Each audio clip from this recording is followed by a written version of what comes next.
যে এইভাবে দেশ চলতে পারে না, যেটাকে বলে দেউলিয়া পড়া, চরম ব্যাংক্রাপসির ভেতরে চলে গেছে।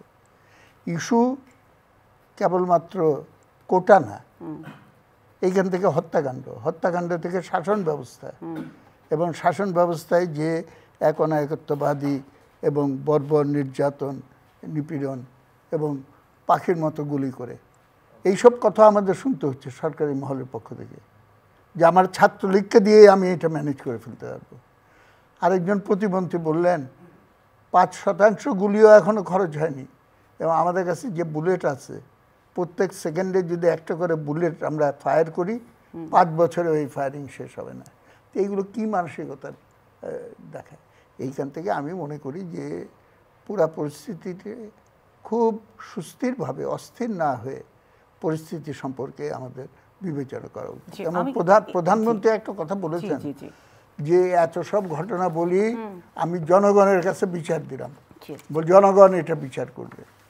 জনগণ বিচার করতে হলে পরে জনগণের বিচারের পদ্ধতি হলো সে সরকারের পক্ষে আছে কি নাই, বা অন্য কার পক্ষে আছে, সেই রায় দিতে হবে, এবং সেই রকম একটা নির্বাচনের ব্যবস্থা করতে হবে।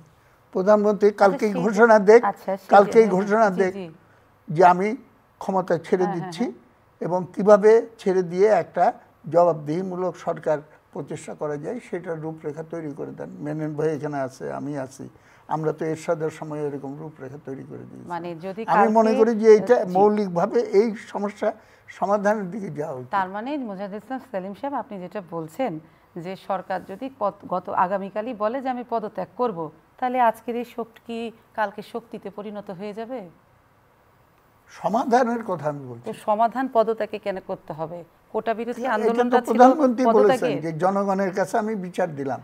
তো জনগণের বিচারটা কিভাবে পরিমাপ করা হবে? আচ্ছা, পরিমাপ করতে হলে এই একটা পদ্ধতি আছে, মানে ক্ষমতা ছেড়ে দিয়ে পুনরায় ভোট, তা না হলে ক্ষমতা ছেড়ে দিয়ে আবার ভোট। অবশ্যই, মানে ভোট ছাড়া জনপ্রিয়তা যাচাইয়ের আর কোনো পথ নেই। আর কোনো পথ নেই।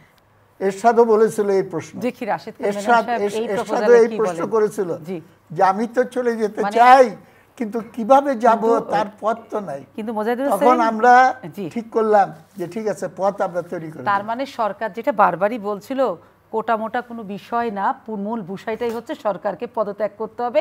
এটা হচ্ছে সরকার বিরোধী, সরকারকে পদত্যাগ করবার জন্য একটা পরিকল্পিত আন্দোলন। এমনটাই কি? এটা কারেক্ট না? ওনারাই তো তাই বলছিলেন, আপনি শুনেছেন নিশ্চয়ই। না, ওটা অনেক পরে বলেছে।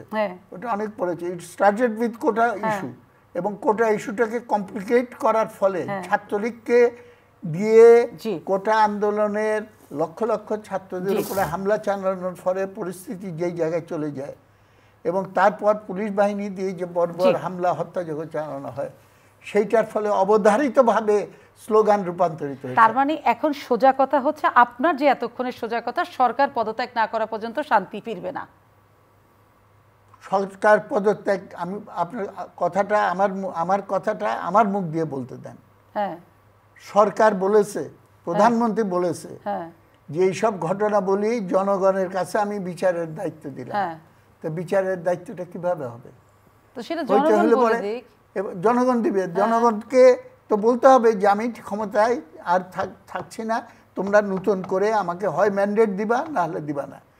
এবং কিভাবে হবে, ইলেকশন কিভাবে হবে না হবে, সমস্ত কিছু আমরা ঠিক করি। আর যদি এইটা না করে, আমার খুবই আশঙ্কা, এবং আমি একজন খুবই আন্তরিক দেশপ্রেমিক হিসেবে কোনো সময় চাই না দেশ ধ্বংস হয়ে যাক, দেশ অরাজকতায় ভরে যাক। তাহলে পরে ধ্বংস হয়ে যাবে। ধিকি ধিকি করে যে আগুন এটা জ্বলেছে, মানুষের মন থেকে দূরে চলে গেছে এবং সেই কারণে সেইখানে শৃঙ্খলা ফিরিয়ে আনা এটা অসম্ভব হয়ে উঠবে।